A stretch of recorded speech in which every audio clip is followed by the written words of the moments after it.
इस वक्त मेरे साथ मौजूद हैं सांसद पप्पू यादव। पप्पू जी, अगर हम बात करें बांग्लादेश के हालातों की, तो वहाँ पर जो हिंदू जो वहाँ माइनॉरिटी में है उनके साथ मारपीट की जा रही है, उनकी जान ली जा रही है। तो अब देश में भी इस तरीके के बयान सामने हमारे मुखदर्शक क्यों बने हुए हैं पीएम? हमारे पीएम मुखदर्शक क्यों बने हुए हैं? अभी हिंदू याद नहीं आ रहा है? अभी हिंदू मुसलमान, अभी शेख हसीना जी यहाँ के हिमायती रहे, तो भैया सबसे ज़्यादा इकोनॉमी आपने बांग्लादेश में ही लगाया और आज सबसे ज़्यादा प्रेम है।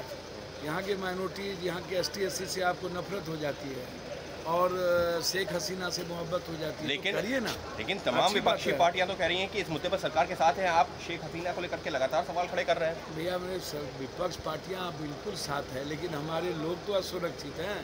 हम कहाँ कर रहे हैं कि उनके सही और गलत। आप निर्णय लेने की ज़रूरत है ना भाई, कि नहीं लेने की ज़रूरत? तो शेख हसीना को भारत में नहीं रखना चाहिए, आप अभी भी उसी बात पे कायम हैं? देखिए, मैंने कल भी कहा कि वसुधैव कुटुंबकम, हम सबको संरक्षण देते हैं, लेकिन आप एक निर्णय तो लीजिएगा ना कि हमारे देश की जो इकोनॉमी है, जो वहाँ पर बिल्कुल कोलैप्स होती जा रही है और हमारे लोगों पर जिस तरीके से वहाँ हमले हो रहे हैं, और तीसरी चीज़ हमारा लगातार पड़ोसी देश चाइना के हाथ की कठपुतली बनती जा रही है और चाइना मजबूत होता जा रहा है और भारत की अर्थनीति, भारत की पॉलिसी बिल्कुल कमज़ोर होती जा रही है।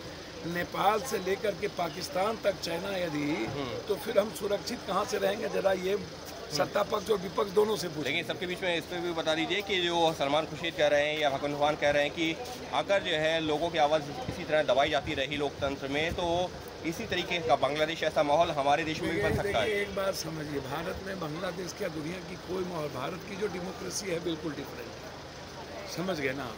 वो सवाल किसी सत्ता पर बैठे लोगों के कारण हो सकता है, लेकिन वो कल सत्ता से हटने के बाद उस पर क्या होगा, वो कहाँ जाएंगे, कौन कहाँ रहेंगे, वो अलग बात है। लेकिन भारत में आज तक ऐसा देखा नहीं गया है। लेकिन जो परिस्थितियाँ हैं, लगातार जो अग्निवीर है, MSP के मुद्दे को लेकर के हैं, आत्महत्या हो रही है, बाइफर्केशन हो रहा है, ST/SC के बीच लंबी लकीर खींची जा रही है, माइनॉरिटीज़ नफरत के शिकार होते जा रहे हैं, जो भी माइनॉरिटीज, सिख हो, ईसाई हो, लगातार समाज बढ़ता जा रहा है। ऐसी परिस्थिति में यह सवाल खड़ा हो सकता है कल के दिन कि हालात पैदा कैसे हुए, इस हालात के पीछे कौन जिम्मेदार है? तो कल के दिन यदि ये जिम्मेदारी कहीं से भी किसी व्यक्ति विशेष पर पड़ा, वो देश छोड़ सकता है।